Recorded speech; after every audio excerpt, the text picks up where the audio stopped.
एक मिनट।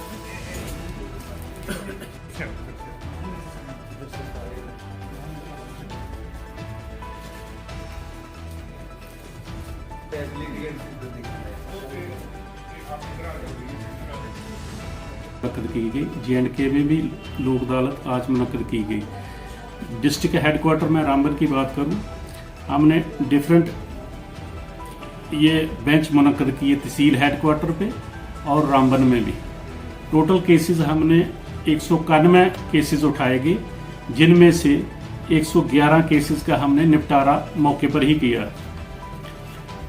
बहुत सारे केसेस जिसमें बैंक रिकवरी केसेस थे, MACT केसेस थे और लेबर डिस्प्यूट्स के केसेस थे, जिनमें से हमने ये रिकवरी केसेस बैंक के रिकवरी केसेस, दूसरे MACT केसेस, लेबर डिस्प्यूट्स और क्रिमिनल कंपाउंडेबल केसेस में हमने जो फाइन और सेटल अमाउंट किया है वो करीब 59 लाख और 73,000 हमने वो रिकवर किया है और मौके पर उनको डिस्पर्स किया गया।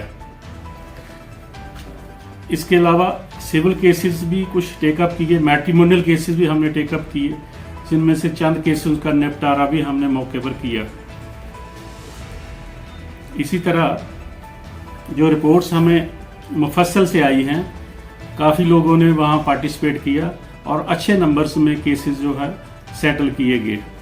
आपके चैनल के माध्यम से मैं कहना चाहूँगा कि लोगों को जिनके केसेस हमारे अदालतों में रमा है, पेंडिंग है, या केसेस जिनके अभी नहीं दायर हुए हैं, वो भी लोग सामने आके ये अपने केसेस थ्रू लोक अदालत निपटारा करवा सकते हैं।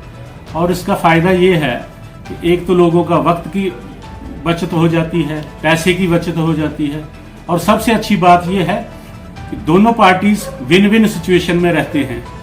किसी की कोई हारता नहीं है, कोई जीतता नहीं है, दोनों फ्रीक जो है वो केसेस जीत के जाते हैं यहाँ से, और आपस में उनकी रंजिश जो है वो भी खत्म हो जाती है। हमेशा के लिए उनका जो निपटारा केसेस का हो जाता है और हमेशा के लिए उनका डिस्प्यूट भी सेटल हो जाते हैं। इससे आपको एक बार कहूँगा कि आप सामने आके लोक अदालतों में अपने केसेस का निपटारा कराएं और इससे अपना